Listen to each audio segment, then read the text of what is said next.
Hello everybody, welcome back to Croaky Cabin. This week's been packed. I've got new enemies, a new demo level, and plenty of problems I faced along the way.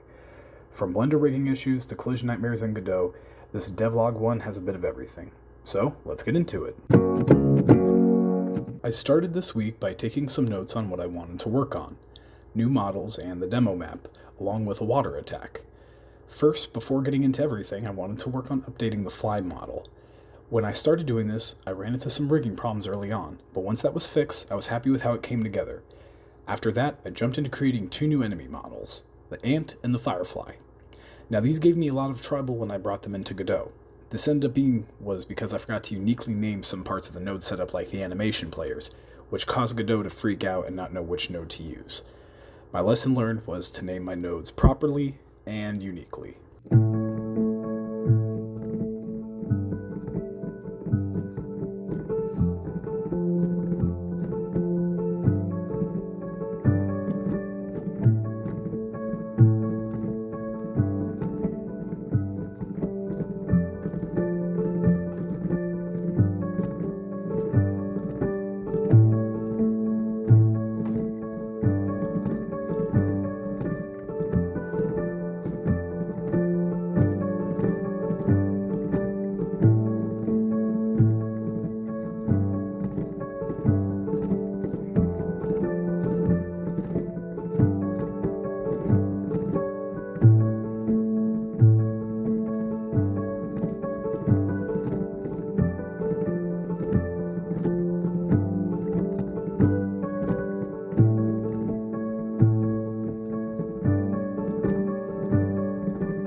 Next, I wanted to add some nice water caustics to the level.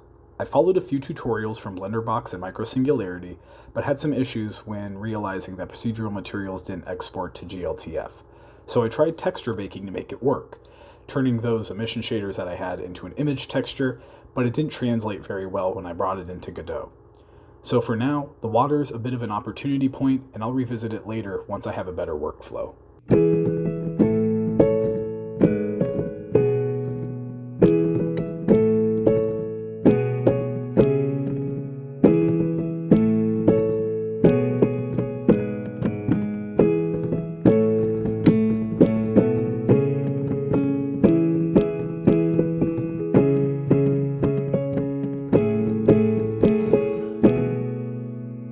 With water kind of working, I moved on to creating the rest of the new demo map.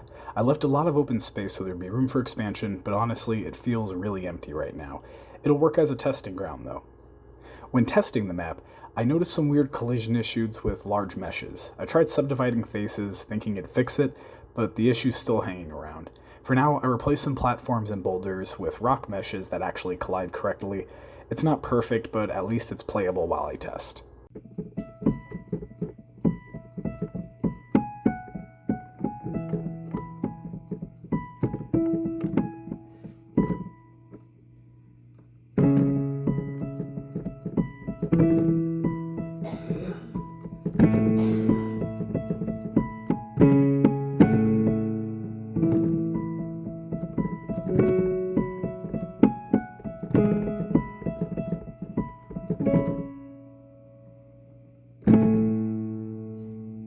Once the map was ready, I worked on spawn points in Godot. At first, I was writing separate scripts for each spawner. This was a terrible idea. Eventually, I made a base spawner class and extended it for each unique spawner of ant, firefly, and fly. It cleaned up the code and made testing way easier.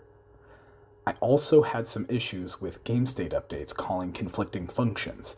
This was a huge violation of don't repeat yourself. Claude actually helped me a lot when debugging and spot all the duplicate calls that I missed. And after that, everything was running much smoother.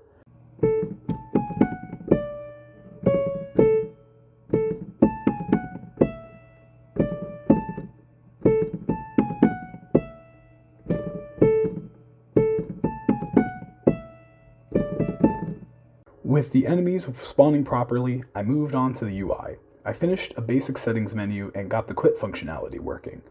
I also started a placeholder inventory screen just to have something interactable with the inventory button.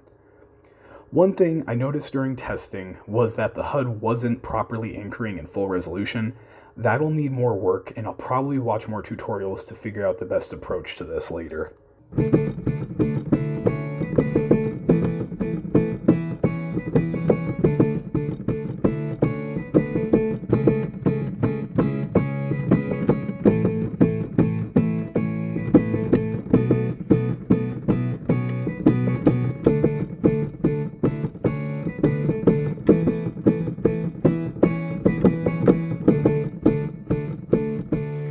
Next up was the water attack.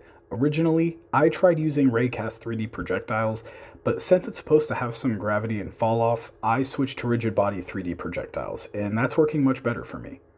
So now the frog can spit water, enemies can spawn, and the level's coming together, kind of. Okay, that wraps up Devlog 1. My next goals are to fix collision issues, improve the demo level, add interaction with the shop NPC, work on the cabin interior, and start implementing the inventory system. Thanks everybody for watching, and if you got any tips on improving caustics or exportable materials in Blender, please let me know below. And if you liked any of the playouts that were played after each section, please let me know which ones may show promise as potential background music. Thank you, and please come back again for Devlog 2.